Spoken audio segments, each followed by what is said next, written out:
A'udzubillahi minasyaitonirrajim. Bismillahirrahmanirrahim. Assalamualaikum warahmatullahi wabarakatuh. 313 pengikut khusus Imam Mahdi alaihissalam. Poin-poin penting 313 pengikut khusus Imam Mahdi alaihissalam sama dengan jumlah para sahabat Rasulullah SAW yang ikut dalam perang Badar. Kita akan menjelaskan hal-hal yang berkaitan dengan 313 pengikut khusus Imam Mahdi alaihissalam yang kami bingkai dalam 2 poin penting. 1. Kemutawatiran hadis tentang 313 orang pengikut Imam Mahdi. Di berbagai tempat telah diketahui dan telah tertulis di dalam beberapa kitab yang berhubungan dengan Imam Mahdi alaihissalam yang ketika munculnya Imam Mahdi akan datang dengan 313 orang pengikut khusus beliau dan laksana gunung mereka kokoh dalam menghadapi berbagai peristiwa. Mereka selalu bersama dengan Imam Mahdi alaihissalam. Dan hadis tentang 313 orang ini datang dalam kitab yang sudah ma'ruf dan terkenal seperti dalam kitab Biharul Anwar, Itsbatul Huda, dan kitab Muntakhabul Atsar. Ciri-ciri khusus pengikut setia Imam Mahdi alaihissalam, 313 orang yang menurut kacamata riwayat. A. Imam Mahdi alaihissalam sedang menanti mereka.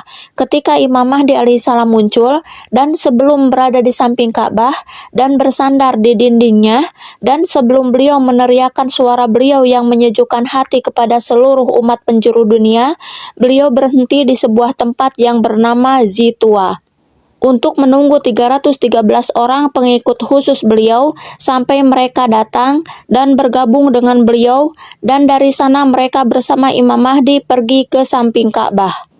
B. 313 orang berasal dari seluruh penjuru dunia. Imam Bakir alaihissalam bersabda, Allah subhanahu wa ta'ala mengumpulkan untuk Imam Mahdi alaihissalam para pejuang dari berbagai bangsa yang jauh dengan jumlah pejuang perang Badar, yaitu 313 orang. C. 313 orang adalah yang pertama kali membaiat Imam Mahdi alaihissalam. Ketika Imam Mahdi alaihissalam muncul, orang yang pertama kali berbaiat kepada Imam Mahdi alaihissalam setelah Jibril alaihissalam adalah 313 orang inilah, dan kajian ini datang dalam hadis. Akan tetapi perlu diperhatikan bahwa pada awal kemunculannya Imam Mahdi memiliki 313 orang sahabat, dan tak selang lama setelah pembaiatan 313 orang tersebut, dengan cepat pengikut Imam Mahdi alaihissalam akan bertambah, sehingga pada awal kebangkitan beliau sudah memiliki pengikut sebanyak 10.000 orang. D. 313 orang adalah para pejuang yang gagah berani. Imam Sajjad alaihissalam bersabda, 313 orang sangat itsar dan pemberani di mana para musuh Qaim alaihissalam berkumpul untuk membunuh Imam. Tapi 313 orang gagah berani ini dengan penuh heroik melawan dan menghalau para musuh dari hadapan beliau.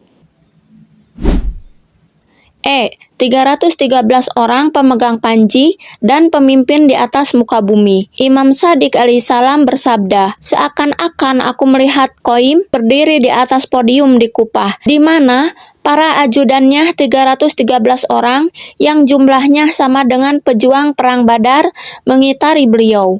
Para pengikut imam ini adalah para pemegang panji dan pemimpin atas masyarakat di muka bumi dengan izin dan perintah Tuhan. F. 313 orang adalah segelintir orang namun laksana sekumpulan awan yang bergumul. Di dalam Al-Quran, kita membaca dimanapun Anda berada, Allah selalu hadir di sana. Dalam tafsiran ayat ini, Imam Bakir alaihissalam bersabda, yang dimaksud dengan ayat ini adalah para pengikut Imam Mahdi alaihissalam yang berjumlah 313 orang. Demi Allah, maksud dari umat yang ada dalam surat Hud adalah mereka. Dan demi Allah, dalam 1 jam mereka akan terkumpul seperti sekumpulan awan di musim gugur akan berkumpul karena tiupan angin.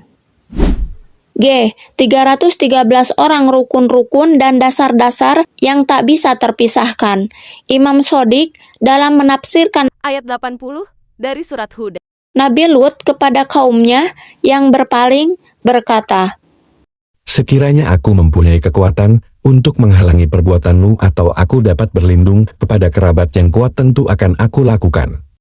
Maksud dari kekuatan yang tersebut dalam ayat ini adalah Imam Mahdi alaihissalam. Sedang maksud dari rukun atau sendi atau pembela yang kokoh adalah 313 orang pengikut beliau.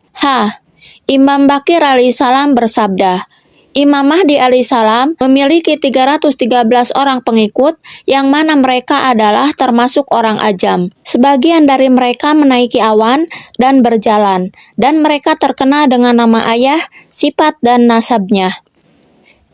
Tangan Allah berada di atas kepala Imam Mahdi alaihissalam dan para pengikutnya. Poin ini kita ambil dari ayat, Wahai orang-orang yang beriman, jika kamu menolong agama Allah, niscaya Dia akan menolongmu dan meneguhkan kedudukanmu, memantapkan pijakan kakimu. 50 orang dari 313 pengikut Imam Mahdi alaihissalam adalah perempuan. Imam Bakir bersabda, Aku bersumpah demi Allah, 300 orang di antara mereka adalah laki-laki, 50 orang perempuan, kedatangan mereka seperti awan di musim gugur. Wallahu a'lam bishawab. Status sesat atau tidaknya Allamah Muhammad Baqir Majlisi adalah masalah sudut pandang mazhab yang sangat diperdebatkan di kalangan umat Islam. Ia adalah ulama Syiah terkemuka, dan pandangan terhadapnya sangat bergantung pada afiliasi keagamaan penilai. Bagi pengikut Syiah, Allamah Majlisi, dikenal juga sebagai Majlisi kedua, adalah salah satu ulama terbesar, ahli fikih, dan muhadis, ahli hadis, yang dihormati. Karyanya yang paling terkenal, Bihar al-Anwar, adalah ensiklopedia hadis Syiah yang sangat komprehensif dan menjadi rujukan utama dalam studi keagamaan Syiah. Di mata mereka, ia adalah ulama yang soleh dan otoritas keagamaan yang valid. Bagi sebagian ulama dan penganut Sunni, beberapa ajaran atau riwayat yang dikumpulkan oleh Allamah Majlisi, terutama dalam kitab-kitabnya, dianggap bermasalah atau menyimpang dari akidah Islam arus utama. Kritik terhadapnya sering berfokus pada isu-isu seperti pandangannya mengenai distorsi Al-Quran, walaupun ini juga diperdebatkan di kalangan Syiah sendiri, dan riwayat-riwayat yang dianggap berlebihan, gulu, mengenai para imam Syiah. Dari perspektif ini, ajarannya mungkin dianggap sesat atau menyesatkan. Kesimpulannya, tidak ada konsensus tunggal mengenai status Allamah Majlisi. Pandangan tentang apakah ia sesat atau tidak bersifat subjektif dan didasarkan pada keyakinan mazhab yang berbeda. Perbedaan utama terletak pada keyakinan tentang kepemimpinan Islam setelah Nabi Muhammad, di mana Sunni meyakini pemimpin dapat dipilih melalui konsensus, mengikuti Abu Bakar, sementara Syiah meyakini pemimpin harus berasal dari keluarga Nabi, mengikuti Ali. Sufisme bukan aliran terpisah seperti Sunni dan Syiah, melainkan tradisi mistik yang bisa ditemukan dalam kedua aliran tersebut dengan fokus pada pengalaman batin spiritual dan kedekatan dengan Tuhan, bukan perbedaan teologis mendasar. Perbedaan utama: fitur Sunni, Syiah. Pengganti Nabi Muhammad. Pemimpin, khalifah, dipilih melalui konsensus. Sahabat Nabi, Abu Bakar, adalah khalifah pertama.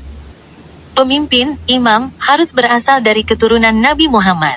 Ali bin Abi Thalib, sepupu dan menantu Nabi, adalah imam pertama yang diyakini berhak memimpin. Sumber hukum dan hadis. Menerima hadis dari berbagai sahabat Nabi, termasuk Aisyah dan Abu Hurairah. Menolak banyak hadis yang tidak diriwayatkan dari Ahlul Bait, keluarga Nabi. Menekankan hadis dari Ahlul Bait. Hubungan dengan imam. Tidak memberikan status maksum, terjaga dari dosa, kepada ulama. Ulama memiliki peran penting, tetapi bukan pemimpin spiritual absolut. Menetapkan imam sebagai figur yang maksum dan merupakan bagian dari rukun agama. Kepemimpinan atau pemerintahan, imamah, adalah bagian dari rukun agama. Kalender dan hari raya. Hari raya utama adalah Idul Fitri dan Idul Adha. Hari raya utama termasuk hari Asyura, yang memperingati kematian cucu Nabi, Imam Husain. Sufisme, tasawuf. 1. Bukan aliran terpisah, Sufisme bukanlah sekte ketiga yang terpisah seperti Sunni dan Syiah. Sebaliknya, Sufisme adalah tradisi mistik yang bisa ada dalam aliran Sunni maupun Syiah. 2. Fokus utama Sufisme adalah pengalaman spiritual batin dan kedekatan dengan Tuhan melalui praktik seperti zikir, meditasi, musik, dan gerakan fisik. 3. Peran spiritual, Sufisme menekankan pencarian makna batin Tuhan dan pengalaman spiritual yang mendalam. Dan 4. Praktik Sufisme seringkali melibatkan bimbingan seorang pir atau guru spiritual dan memiliki berbagai tarekat, orde mistik. Sufi bukanlah sebuah sekte atau aliran, melainkan sebuah pendekatan mistik yang dapat ada di dalam Islam Sunni maupun Syiah. Pertanyaan mengenai mana yang benar antara Sufi dan Syiah tidak tepat karena keduanya adalah dua hal yang berbeda. Syiah adalah aliran teologis dan politik, sementara Sufi adalah jalan spiritual dan praktik keagamaan. Sufi 1. Definisi Sufisme adalah aliran mistik dalam Islam yang fokus pada penyucian jiwa, akhlak, dan pencarian cinta ilahi. 2. Hubungan dengan Sunni dan Syiah. Sufi dapat ditemukan dalam tradisi Islam Sunni maupun Syiah. Mereka dapat menjadi pengikut mazhab Sunni atau Syiah yang juga mengamalkan Sufisme. Dan 3. Perbedaan internal. Dalam Sufisme, terdapat berbagai aliran, tarekat, yang memiliki praktik dan guru yang berbeda, meskipun tujuannya sama, yaitu menggapai Tuhan. Syiah. 1. Definisi Syiah adalah salah satu cabang utama Islam yang meyakini bahwa Ali bin Abi Thalib adalah penerus spiritual dan politik Nabi Muhammad. 2. Hubungan dengan Sufi. Syiah dapat memiliki Sufisme sebagai bagian dari praktik spiritual mereka, meskipun ada perbedaan pandangan dan kritikan dari kalangan Syiah terhadap beberapa doktrin dan tokoh Sufi tertentu. Dan 3. Contoh, banyak pengikut Sufi yang menghormati Imam Ali, tetapi hal ini tidak secara otomatis membuat mereka menjadi Syiah. Kesimpulan, bukan pilihan yang saling eksklusif, seseorang bisa menjadi Sunni dan Sufi, Syiah dan Sufi, atau hanya Sunni, atau hanya Syiah. Tidak ada yang benar secara mutlak. Baik Sufisme maupun Syiah dianggap memiliki dasar-dasar yang sesuai dengan ajaran Islam, meskipun ada perbedaan dalam penekanan dan praktik, serta ada kontroversi di antara mereka mengenai beberapa doktrin dan tokoh. Tidak semua ajaran Sufi adalah sesat, tetapi ada penyimpangan dalam beberapa praktik dan aliran tertentu yang membuatnya dianggap sesat oleh sebagian ulama. Sufisme yang murni adalah ilmu tasawuf yang berakar pada ajaran Al-Quran dan Sunnah, bertujuan menyucikan jiwa dan akhlak. Namun, sebagian aliran telah menyimpang dari ajaran dasar ini, terutama karena mengabaikan Sunnah atau memiliki akidah yang bertentangan dengan syariat, yang kemudian dianggap sesat dan menyesatkan. Dan 3. Akidah yang menyimpang. Jika ada Sufi yang mempunyai akidah sendiri yang bertentangan dengan syariat Islam, maka Sufisme yang seperti itu jelas salah dan tidak dibenarkan. Sufisme yang dianggap benar. 1. Sufisme yang sesuai dengan syariat. Ilmu tasawuf itu sendiri bukanlah ilmu sesat, tetapi penyimpangan terjadi pada pengamalnya atau orang-orangnya, bukan pada ilmunya secara esensial. Sufi yang benar adalah mereka yang mengikuti sunnah baik dalam perbuatan maupun perkataan, dan bertakwa kepada Allah Subhanahu wa Ta'ala secara konsisten. 2. Dasar ajaran Sufisme yang murni tidak bertentangan dengan Al-Quran dan Sunnah, bahkan sumbernya dari keduanya. Tujuannya adalah menyucikan jiwa dan menjernihkan akhlak untuk mencapai kebahagiaan abadi. Dan 3. Contoh Sufisme yang baik. Seorang Sufi yang sejati adalah orang yang istiqomah bersama Allah, berakhlak baik, dan santun dalam bergaul. Kesimpulan,